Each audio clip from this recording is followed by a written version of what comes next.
Natunugan o may nagtimbre? Yan ang iniimbestigahan ng pulisya. Matapos walang nadatnang tao sa sinalakay na Pogo Hub umano sa Makati.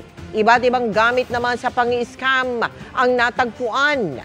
Nakatutok si Salima Refran.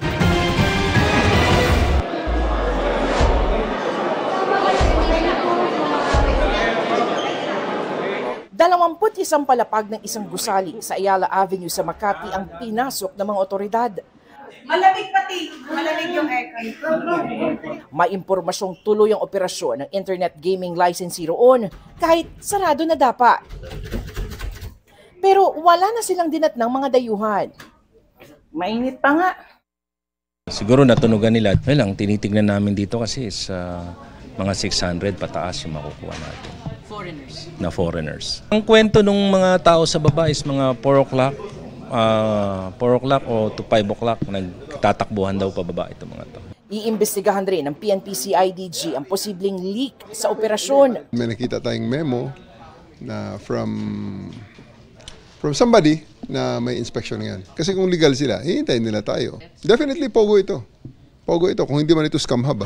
Ito na lamang yung inabutan ng mga otoridad dito sa 51st floor ng gusaling ito. Magulo yung mga gamit, pero nandito pa rin yung hili-hilera ng mga computer. At sa bahaging ito ng kanilang workstation, napakarami na naman yung mga cellphone.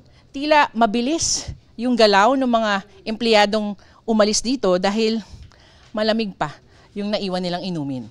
Nakakita rin ng SIM cards, OTP generators, hard drives at English scripts na ginagamit umano sa mga scam. Maraming kaming nakitang iba't ibang uri ng script na investment scam. Pag may mga OTP, it involves scamming. Usually, pag English yung mga notebook, Pinoy ang mga empleyado. Itinanggi naman ng building management na may operasyon ng Pogo o IGL sa kanilang gusali. Ang alam ko, wala, none. I can vouch for it. Kasi yung mga contracts namin naman are in place. All documents are in orders. Ilang palapag ang agad isinara ng Makati Business Permits and Licensing Office o BPLO dahil sa kawalan o kakulangan ng permits. Isa namang Chinese na nagpakilalang empleyado ng Lucky South 99 sa Porac at Sun Valley sa Clark, Pampanga ang pumasok sa gusali at nagpapaaresto sa mga otoridad. Pogo. Sumuko na siya at gusto niya ipa-deport na raw siya sa China. Nasa kustudiya na siya ngayon ng PAOK at isa sa ilalim sa investigasyon. 7 Indonesian Pogo workers naman ang sumuko ngayong hapon at isa sa ilalim rin sa investigasyon. Para sa GMA Integrated News, Salima Refran, nakatutok 24 oras.